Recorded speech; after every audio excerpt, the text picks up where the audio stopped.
Rádio Piauí. Sejam bem-vindos à Rádio Piauí. Esse é o Maria Vai com as Outras, o programa sobre mulher e mercado de trabalho. Eu sou a Branca Viana. Hoje a gente vai falar sobre mulheres no esporte e eu converso com uma repórter esportiva e uma jogadora de rugby. Todos os dados citados aqui você encontra no nosso site, na aba da Rádio Piauí. A nossa primeira convidada é a Cíntia Martins. A Cíntia trabalhou por 4 anos no canal a cabo Sport TV da Globosat. Agora ela é apresentadora do canal de notícias Band News e participa aos domingos do programa Show do Esporte na Band. A Cíntia tem 33 anos, é casada e não tem filhos. Resolvi me blindar, eu resolvi. Nos estádios, quando eu ia, eu ouvia gostosa, não sei o quê, ou pi, essas coisas assim. Quando decidem simplesmente, sem você ter feito nada, quando decidem te xingar porque tem uma mulher em campo. A gente vai conversar também com a Isadora Cerulo, mais conhecida como Izzy Cerulo, vice-capitã da equipe de rugby do Brasil. Ela jogou na seleção brasileira de rugby que competiu na Olimpíada do Rio de 2016, quando ela ficou famosa porque ela foi pedida em casamento pela namorada dela no estádio, no microfone, na frente de todo mundo e diante das câmeras de televisão do mundo inteiro. A Izzy tem 27 anos e o casal ainda não tem filhos. Eu acho que tem uma diferença na percepção. O que é ser atleta homem e ser atleta mulher. Os esportes masculinos são aqueles com força, com habilidade, com coragem. E os esportes femininos são aquelas com delicadeza. Meu nome é Cíntia Martins, tenho 33 anos, sou jornalista esportiva, com passagem pelo Sport TV e tenho feito comentários aos domingos no programa do Milton Neves, no Show do Esporte. Você sempre gostou de esportes? Você fazia esporte ou faz ainda? Minha geração vem de uma geração de ocupar o tempo da criança com o esporte, né? Aquele começo, vamos ocupar o tempo, vamos fazer essas crianças cansarem. E eu, como cresci no subúrbio, brincava na rua, andava de bicicleta para todas as ruas. E a gente fazia vôlei, fazia karatê, fazia natação, a gente fazia todos os esportes. A gente, eu digo meu irmão e eu. Confesso que eu não era muito boa na maioria dos esportes, exceto o vôlei, porque eu sempre fui alta, então isso me ajudava muito. Era o único esporte que eu não era a última a ser escolhida no time. E como foi que você entrou na profissão, então, de repórter esportiva? Pois é, eu costumo dizer que eu fui pensada, assim, selecionada. Eu queria ser jornalista de cultura, música ou algo do tipo. Eu tinha certeza que eu ia trabalhar na MTV, que ia ser VJ, alguma coisa assim nessa área. E em 2013, eu sempre atualizava o banco de currículos da Globo, né? Aquele banco de talentos que eles têm. Cada vez que eu entrava num trabalho novo ou saía, eu sempre atualizava. E em 2013... Para ser candidata sempre a uma vaga que aparecesse. Caso aparecesse alguma coisa. E eu sempre atualizei lá em 2013 e me chamaram. Foi assim, do nada. Alguém me ligou do Sport TV, naquela cena bem, sabe a cena do desemprego? Eu tava dormindo no sofá. Aí minha mãe me acordou. É a Laura do Sport TV. Aí eu, Laura, Sport TV? Não conheço ninguém do Sport TV, nem Laura. Era chefe de reportagem, uma pessoa queridíssima, que viu, achou, meu currículo foi na mão dela, porque ela pediu pro RH, e foi assim que eu entrei lá. Eu já estava, não afastada, né, do esporte, porque a gente sempre está próximo, ainda mais tratando de Brasil, né, que é o clichê do país do futebol. Pelo menos do futebol, né? Exatamente, mas eu estava um pouco afastada de detalhes, de informações, assim, do esporte. Quando eu me vi diante daquele desafio, eu falei, meu Deus, eu preciso mergulhar nisso. Eu que sabia todas as bandas que eram lançadas a cada momento, os discos, não me pergunte mais nada de banda, porque nos últimos 4 anos... Você já esqueceu tudo. Só estudei sobre esporte. No Sport TV a gente fazia absolutamente tudo, não era só futebol. Então, o que não foi uma pretensão foi um desafio jogado no meu colo. E é interessante, assim, às vezes eu não consigo responder pra mim mesma se é pro bem ou pro mal. Quando me chamaram, disseram, aqui estamos procurando uma pessoa no seu perfil. Eu entendi que era uma mulher negra. Eles queriam uma pessoa negra, né? Uma mulher ou não, eles queriam uma pessoa negra pra entrar naquele universo de repórteres padrões, né? A gente sabe, a maioria de brancos, etc, etc, etc. Então, eu tive essa sorte de ter... É uma sorte mesmo de ter entrado nesse Isso não te meio. incomodou, então? Você considerou uma sorte? Por isso até que eu te disse, né, que eu fico me perguntando... Eu acho que foi uma sorte profissionalmente, que foi uma oportunidade grande na maior TV do país, né, do Grupo Globo.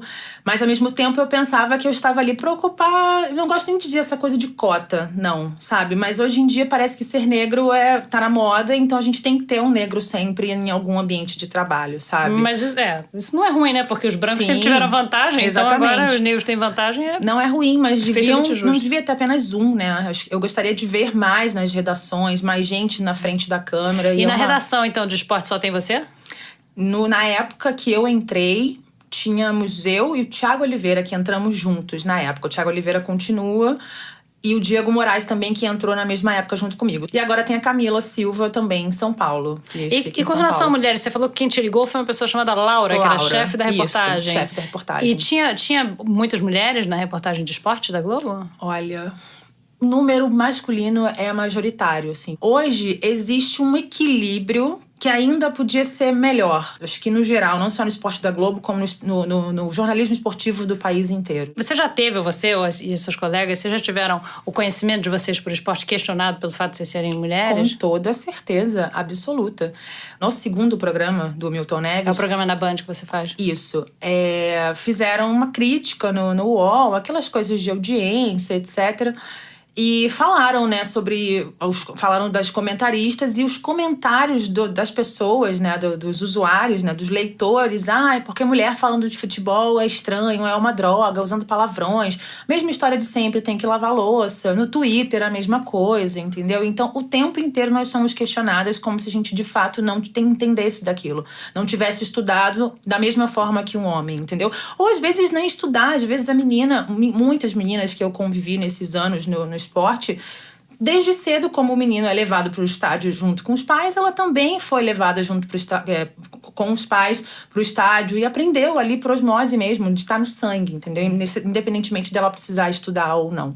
E os outros esportes, de qualquer modo, mesmo que a pessoa seja fanática por futebol, a pessoa tem que estudar vôlei, tem que estudar golfe e tênis e sei lá mais do outros esportes que você... Fórmula 1, Exatamente. Enfim, não tem como saber tudo. Infinidade de esportes. Quando você começa a trabalhar com isso...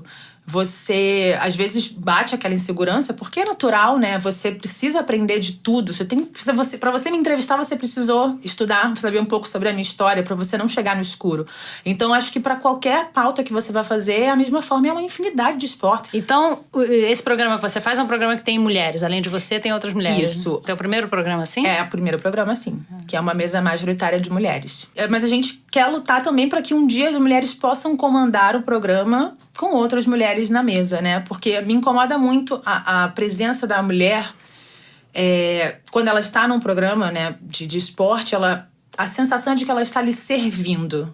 Ela fica sempre apertando um botão, lendo e-mail, apertando a tela.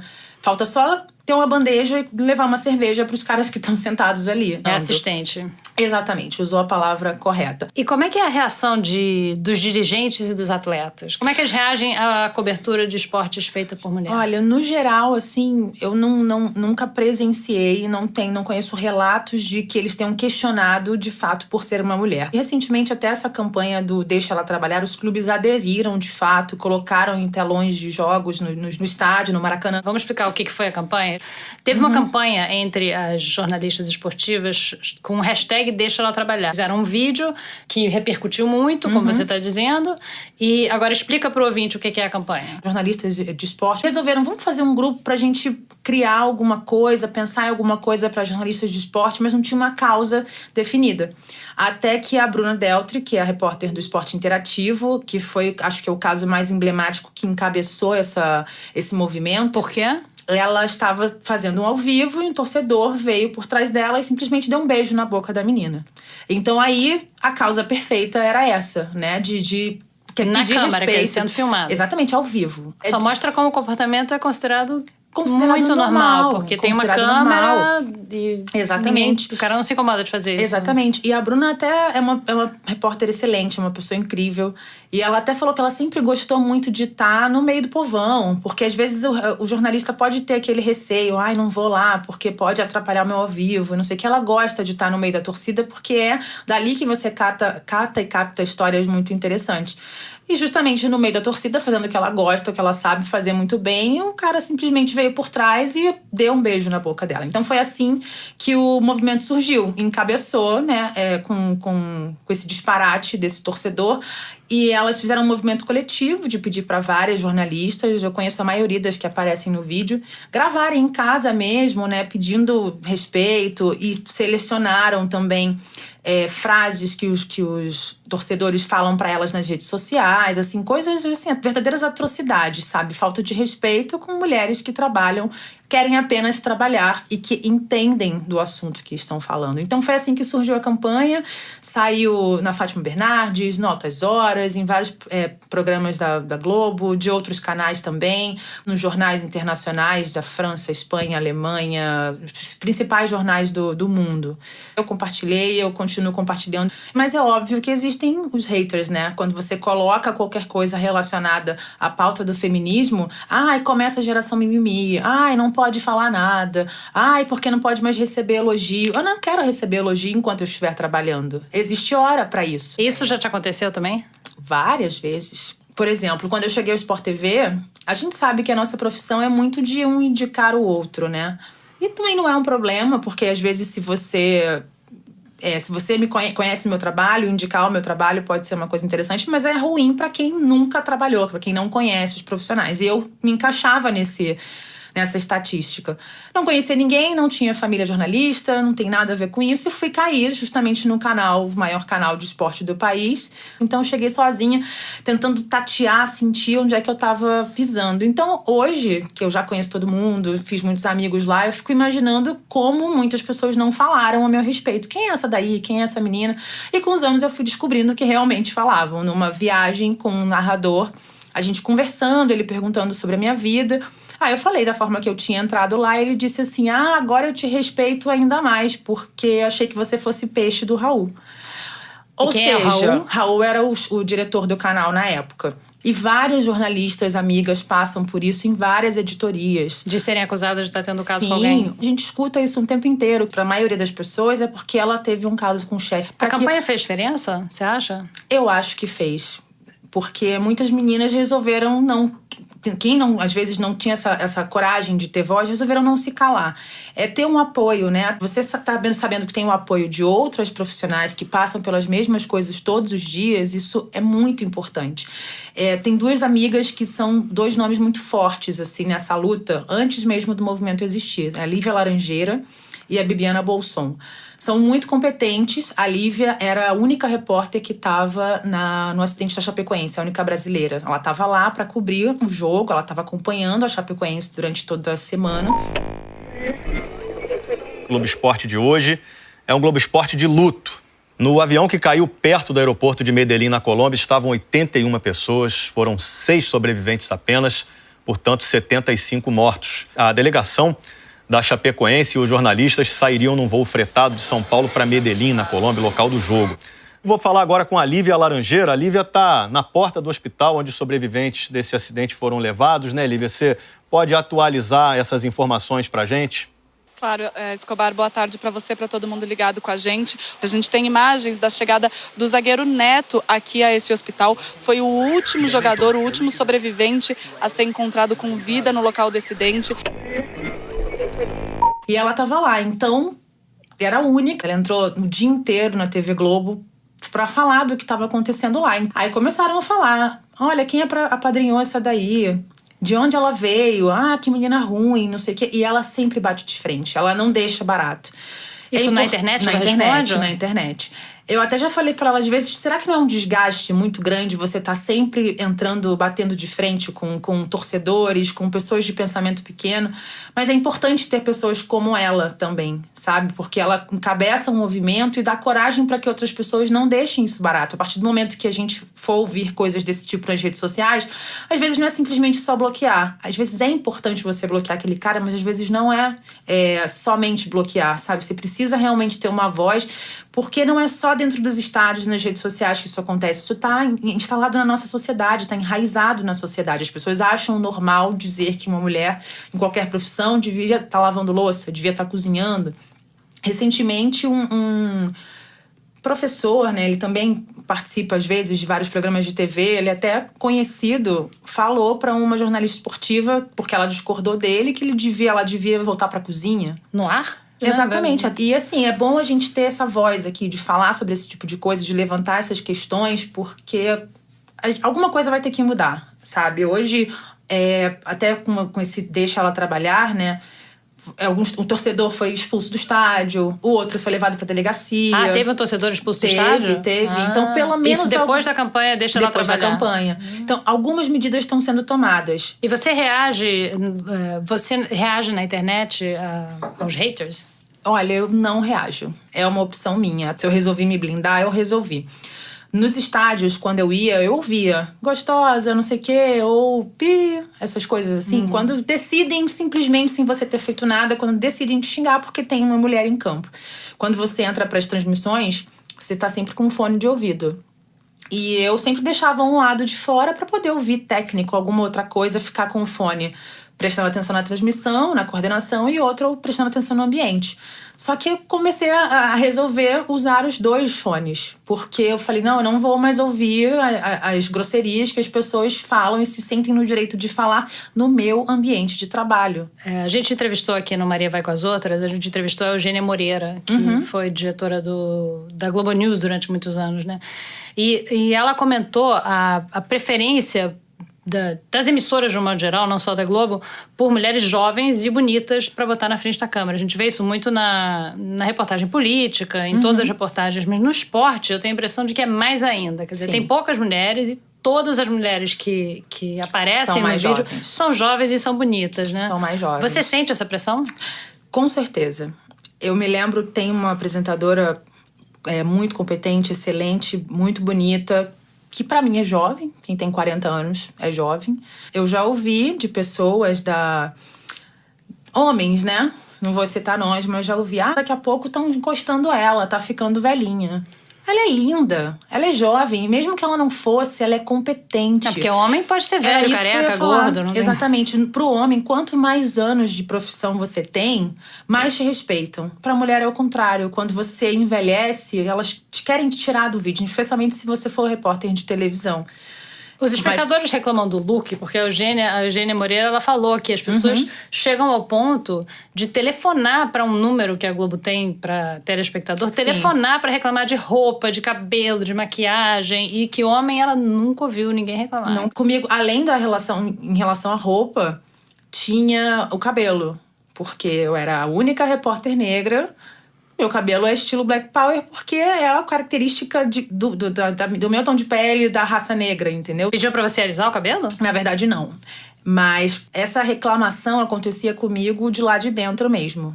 De uma pessoa que cuidava do visual. Eu acho que por ela gostaria. Por essa pessoa, ela gostaria. Ela sempre falava que meu cabelo tava muito alto. Só que o meu cabelo, ele é assim. Ele é alto, né? O bom feito do meu. Exatamente. E eu optei por usar o cabelo natural, usar o cabelo assim. E quem me contratou, os chefes, sempre diziam que gostavam, nunca reclamaram de nada. E a chefe, na época do Sport TV News Manhã, disse que fica bonito, a gente escolheu você também por você usar o seu cabelo assim. Eu achei interessante ela falar também, porque não é só pela minha aparência, né? Pela Ainda minha bem competência também. Né? Não é só porque você é bonita. Exatamente. E aí você vê a importância de você ter uma chefe mulher também, né? Porque ela percebe outras questões, não é simplesmente pela beleza. Mas, enfim, a minha chefia direta nunca se incomodou e, pelo contrário, eles gostavam da aparência que eu tinha. Mas e os telespectadores? Também. Eu me lembro que no Twitter a gente sempre joga, né, o próprio nome, ou alguém manda alguma coisa pra você.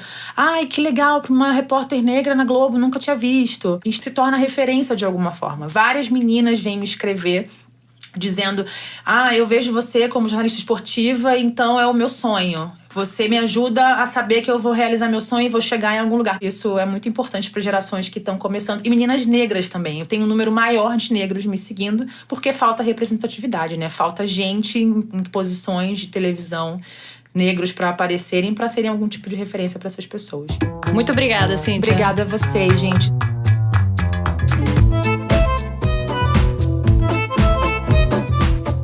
E agora a gente vai conversar com a nossa segunda convidada.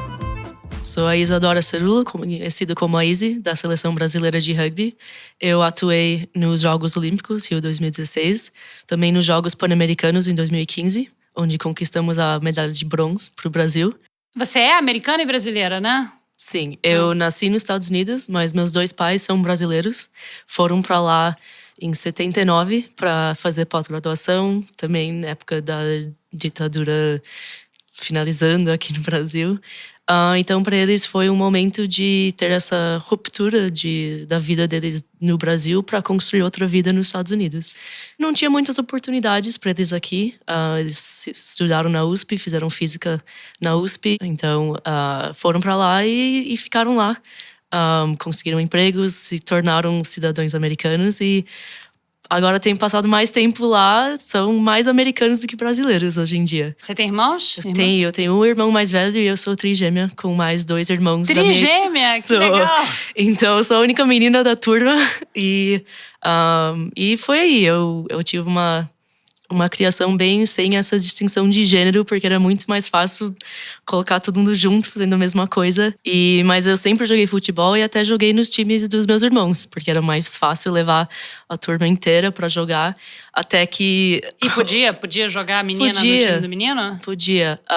Só que às vezes alguns pais reclamavam, porque eu batia muito nos meninos. E até daí entramos na puberdade e eu fui jogar só em times femininos. E você joga rugby, né? Jogo. Que é um esporte que não é muito conhecido aqui no Brasil. Eu, que sou totalmente leiga em qualquer esporte, não só no rugby. Pra mim, rugby é assim, a impressão que eu tenho é assim, que é futebol americano pra quem é muito mais corajoso e não precisa daquela armadura toda. Mas eu devo estar completamente enganada, né? Não, então, a principal diferença é que a gente só pode jogar a bola pra trás. Então a gente corre pra frente e o apoio também tá vindo de trás e você ou faz um passe bem na sua linha lateral ou um pouco pra trás. E daí vai avançando com a bola na mão ou no chute. Eu conheci o rugby na faculdade, no meu 2º ano da faculdade. E eu fiz faculdade em Nova York, na Universidade da Columbia, em Nova York. O que você estudou? Estudei Biologia e Direitos Humanos. E daí eu comecei a jogar sempre, quando eu podia, eu me apaixonei pelo esporte. Foi um primeiro contato realmente com um esporte em que você podia ser essa pessoa física e usar o corpo e ter essa agressividade e não ser julgada por isso. Então eu não sabia que isso estava faltando na minha vida, porque faz parte do jogo. O contato é uma parte do jogo que é estratégico, que é necessário na defesa e no ataque. E por ser um esporte coletivo em que você realmente vai para a guerra e você precisa do seu time ao seu lado para sentir segura e protegida. Você jogava futebol competitivo na escola ou na universidade? Na universidade não, mas antes eu joguei bem competitivo no nível de clube e na escola também. E eu falei pro meu pai que eu queria jogar, quero jogar futebol profissional. E ele falou, não.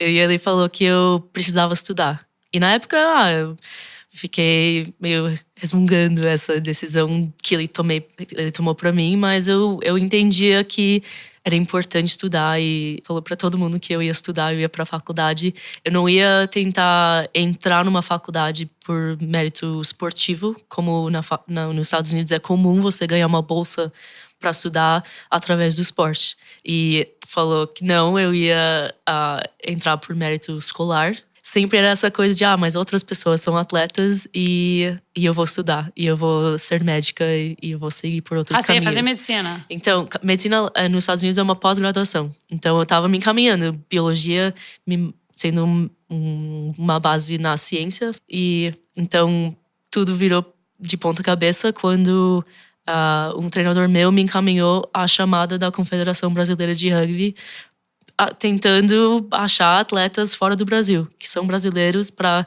entrar no ciclo olímpico. E isso foi em agosto de 2013. E a semana seguinte eu me mudei para Filadélfia para começar meu emprego fazendo pesquisa num hospital para seguir na minha carreira, eventualmente, de medicina. Então eu coloquei essa chamada no meu bolso, no fundo da cabeça. Eu falei, não, vou seguir nesse plano. E só no final do ano, em dezembro, eu falei, eu vou me arrepender, né? No final do ano você começa a pensar sobre o que você quer mudar ou não na sua vida. De fazer resolução de ano novo. Lógico. E eu falei, eu vou me arrepender se eu não tento. Não é sempre que você tem uma oportunidade de disputar a vaga para uma edição dos Jogos Olímpicos. Então eu entrei em contato com a confederação e daí eu fui convidada para fazer uma seletiva com a seleção. Daí eu cheguei em São Paulo em abril de 2014, então tudo foi meio rápido. E antes disso, minha mãe tinha falado, o que você tá fazendo? E eu falei, não, mãe, eu vou tentar jogar rugby no Brasil. E ela duvidou da minha sanidade.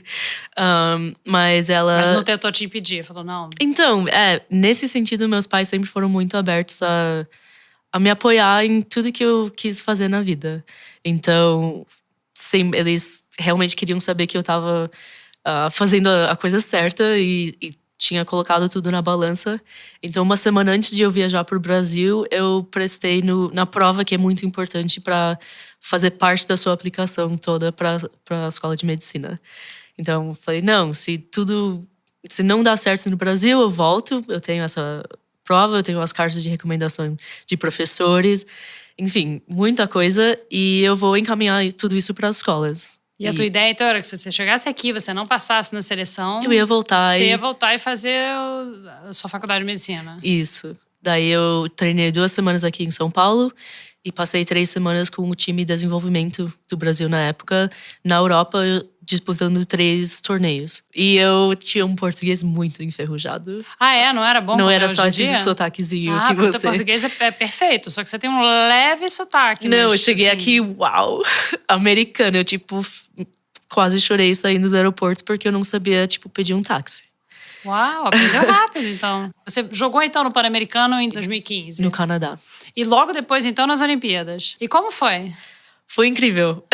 Até meus pais vieram pra cá e também foi... Eu nunca vou esquecer a sensação de a gente estar no túnel pra entrar no jogo, pra entrar em campo no primeiro jogo. E foi uma arquibancada quase cheia, gritando Brasil, Brasil. E você sentia na pele, seu corpo tremia com, essa vibração.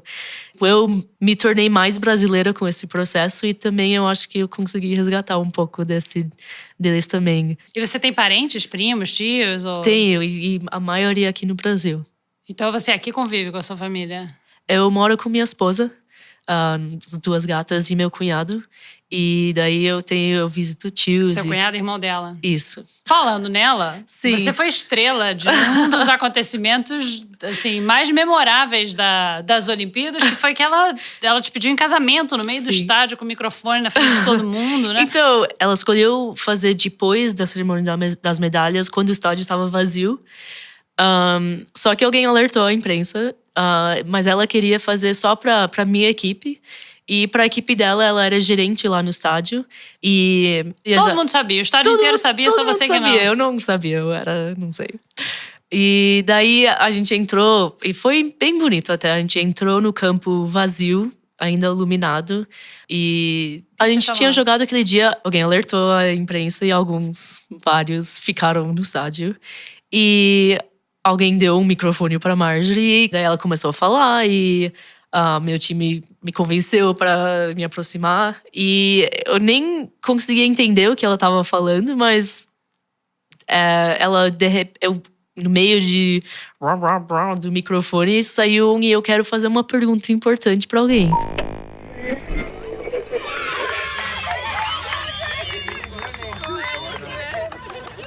Isso que vocês estão ouvindo é o áudio do pedido de casamento da Marjorie para Izzy.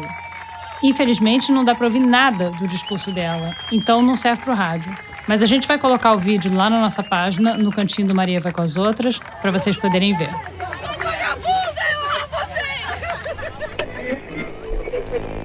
Ela falou, você quer casar comigo? E ela explicou que as Olimpíadas podem significar um final de um caminho longo para muitas pessoas, mas para ela também queria ser um momento, um parto de início. E com isso ela queria também mostrar que amor sempre vence. E aí, como é que é a tua vida aqui? Como é que é a vida de um atleta de rugby? Eu acordo 6:30 da manhã para tomar um café reforçado. E eu saio pro treino. E daí a gente começa 9 horas. A gente faz mobilidade, uma sessão na academia, 2 treinos no campo, um momento de descanso para comer alguma coisa. E daí voltamos e fazemos um treino de condicionamento. Tem diferença entre ser atleta homem e ser atleta mulher? Eu acho que tem uma diferença na percepção. de o que é ser atleta homem e ser atleta mulher, porque tem essas distinções entre o que é um esporte para homens e um esporte para as mulheres. E isso entra muito nos estereótipos de gênero de esportes masculinos são aqueles com força, com habilidade, com coragem, e os esportes femininos são aquelas com delicadeza, com beleza. É muito difícil você desconstruir isso e tentar explicar que mulheres também jogam rugby, que o futebol feminino é também um motivo de orgulho para o Brasil. E com relação ao público?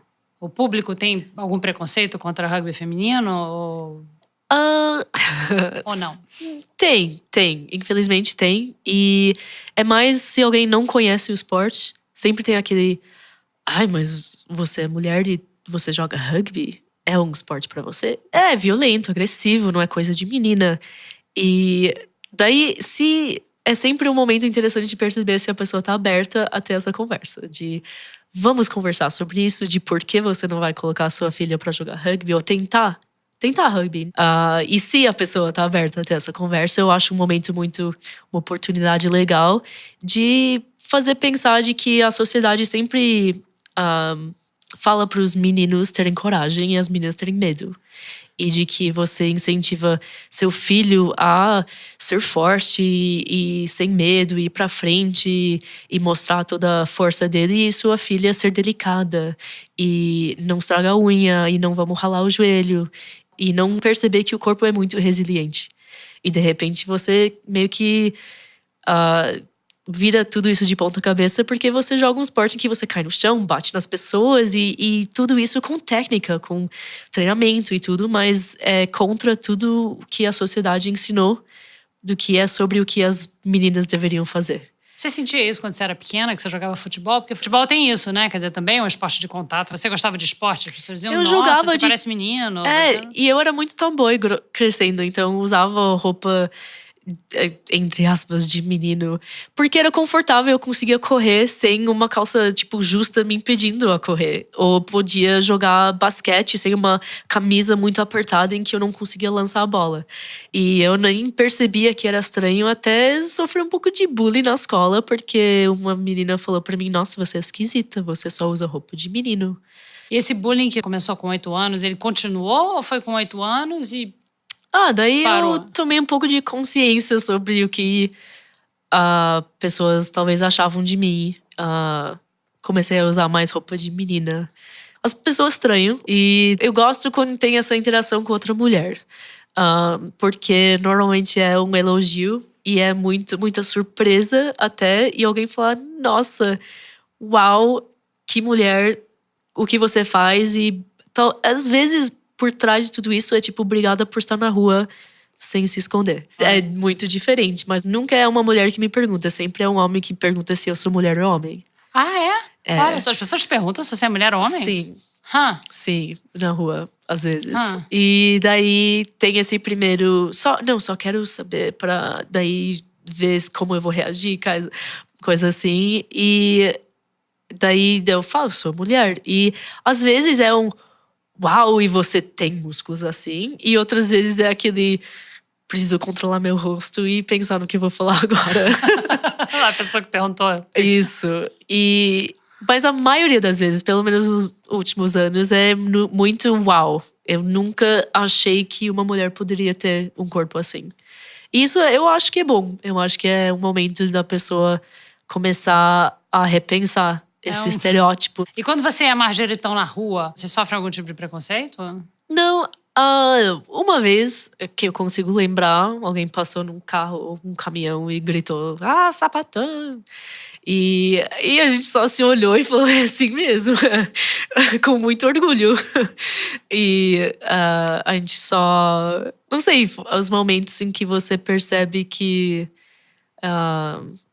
não sei se ela é, objetivamente falando, muito bonita e bem dentro dos padrões femininos. E eu não sou dentro dos padrões femininos. Eu não sei se isso atrai atenção ou se alguém de repente pergunta aquela pergunta eu nem tenho uma palavra certa, mas quem é o homem na relação? E você não tem homem nessa relação. E ela, não tem problema desde nenhum. bastante tempo, assumida abertamente. E acho que às vezes é mais difícil para ela porque ela gosta de pintar a unha e preservar esses traços de feminilidade que a sociedade valoriza e atribui a mulheres heterossexuais. Então é às vezes mais difícil ela falar. Mais difícil? Às vezes é mais difícil ela falar para as pessoas: não, sério, eu sou homossexual, eu tenho uma esposa. E as pessoas: mas você só não conheceu o homem certo. E ela fica com uma cara de você entendeu nada. E a gente dá risada, às vezes é irritante, mas... E com você, porque você é atleta, as pessoas dizem, claro, tá. Então, tem esse outro engraçado. preconceito sobre atletas mulheres de... Se você joga esporte, tem todo esse esforço de provar que você ainda é mulher, que você é feminina, que o esporte não tirou alguma coisa de você. E, ao mesmo tempo, se você é boa no esporte, mas porque é sapatão. E também como você ganha nessa briga? Não tem como. E daí mas lógico que você joga rugby porque você é lésbica. E daí você tenta, vamos, por onde começar essa desconstrução? Porque... Então você tem você tem todo esse lado para desconstruir e as suas colegas de time que são heterossexuais têm todo o outro lado de provar que elas são heterossexuais. Exato. E eu já... Todo mundo tem que estar provando a sexualidade o tempo todo. Então. E só as mulheres, né? Porque ninguém pergunta pro cara que, sei lá, faz qualquer modalidade de... mas você faz alguma coisa pro cabelo antes do jogo? Ninguém pergunta isso. Ou ninguém pergunta pro cara se é mais fácil passar rímel no carro ou fazer um tackle de derrubar atacante no rugby. As pessoas já te perguntaram isso? Não pra mim, né? Mas eu tive que ter uma conversa com não só o assessor de imprensa da confederação, mas também com o time mesmo, de falar, a gente não precisa receber pautas assim. A gente pode ser valorizada como atletas e receber perguntas sobre ser atletas. E não como você... Eu não consigo falar essa sem dar risada, mas como você preserve sua vaidade. Ou fazer, sei lá, propagandas que filmavam meninas fazendo maquiagem antes de, entrar no campo e simular coisas do jogo. E, por quê? Por quê? E eu comecei a, não só questionar isso diretamente com quem deveria filtrar essas coisas até chegar na gente, mas também provocar esse questionamento nas meninas. E eu falo que é um grupo, talvez, de atletas mais empoderadas que você já viu, porque joga... mais feministas do Brasil. Que você joga um esporte que nem deveria ter acesso, porque mães dessas meninas foram proibidas de jogar esportes de contato. Então elas vêm de toda uma geração que nem tem exemplos reais de mulheres que fizeram isso antes que elas. Na família delas. Na família, nada. São as primeiras mesmo. E que estão recebendo perguntas assim que não valorizam todo o trabalho delas. E essa palavra das meninas, eu não sou feminista mais. E eu quero falar, você é feminista, filha. Aceita que é mais fácil. Então é interessante, porque agora elas... é uma entrevista sobre empoderamento, vai, manda easy, porque... E daí eu falo, não, mas você vira feminista profissional, né? Mas é mostrar que, por esses pequenos atos de ir pro treino todo dia, ser atleta, de jogar esse esporte, de aceitar todas as mudanças com o corpo que vem com esse trabalho, você é feminista. E você também é empoderada. E ajudar elas a abraçarem isso. Não é uma coisa ruim. Só faz parte porque é difícil, às vezes, fazer tudo isso e alguém ainda te julgar. Você faz esse trabalho de informar, de informar e, às vezes, mostrar através de uma lente mais carinhosa, mais admiradora todo esse trabalho que elas fazem todo dia. Eu sou feminista e eu sou muito feliz assim. Todo mundo deveria ser feminista. Feminista hoje em dia é uma palavra suja, infelizmente. É uma coisa que é associada a extremismo, a todos esses estereótipos da louca gritando e queimando sutiã e fazendo tipo, brigando pelas coisas e sendo essa chata que usa as palavras fortes. E no fim. Que não gosta de homem. Que não gosta de homem, de repente, se você é feminista, você é lésbica e outra mancha na sua identidade. Eu acho que talvez o feminismo precise de uma campanha de rebranding. Deveria, porque eu acho que, eu não sou feminista, mas quero todas essas coisas de direitos iguais. Eu quero respeito, que alguém me respeita por ser mulher. Não quero ter licença maternidade justa. Tá bom, muito obrigada, Izzy. Muito obrigada. Parabéns pelo seu trabalho na seleção. Muito obrigada. Boa sorte nos seus campeonatos. Muito obrigada, foi um prazer estar aqui. Obrigada por nos acompanhar nesse terceiro episódio do Maria Vai com as Outras. Nosso papo sobre mulher e mercado de trabalho vai ao ar a cada 2 segundas-feiras, a partir das 5 da manhã. A gente bota no ar assim cedinho, porque aí você pode baixar no seu celular logo que acorda e já começar a semana ouvindo a gente no transporte, na academia, passeando o cachorro, lavando banheiro, cozinhando, fazendo tudo que você faz e que é meio chato no dia a dia, vai melhorar porque você vai fazer na nossa companhia. Além do Maria Vai com as Outras, você pode acompanhar também os outros podcasts da Piauí, que são o Foro de Teresina, com o Fernando de Barros e Silva, o José Roberto de Toledo e a Malu Gaspar, sempre às quintas, às 17 horas. E agora, na época da Copa, tem o programa Tudo o que você não quer e não precisa saber sobre a Copa, com o João Moreira Salles, a Flora Thompson-Devô, o Alexandre Gontijo e o João Brise. Os 2 programas estão muito, muito bons. Você ainda não tem familiaridade com esse negócio de podcast? Não se preocupa, vai no nosso site, ali na aba da Rádio Piauí, e lá tem um passo a passo de como ouvir no seu telefone. Você pode ouvir no aplicativo de podcast do iTunes, ou então no aplicativo Stitcher, no SoundCloud, no YouTube em áudio e agora também no Spotify. Mas é claro que também todos os programas da Rádio Piauí também estão disponíveis no site da revista, se você preferir ouvir no computador. O Maria Vai com as Outras tem produção da Paulo Scarpim, edição do Felipe de Castro e finalização do João Jabassi. Colaboraram a Luísa Miguel e a Isabel Escorça. Eu sou a Branca Viana. Nesse episódio, a gente queria fazer um agradecimento especial a Renata Mendonça, do site dibradoras.com.br, que é um site que faz um trabalho muito legal na cobertura de mulheres no esporte.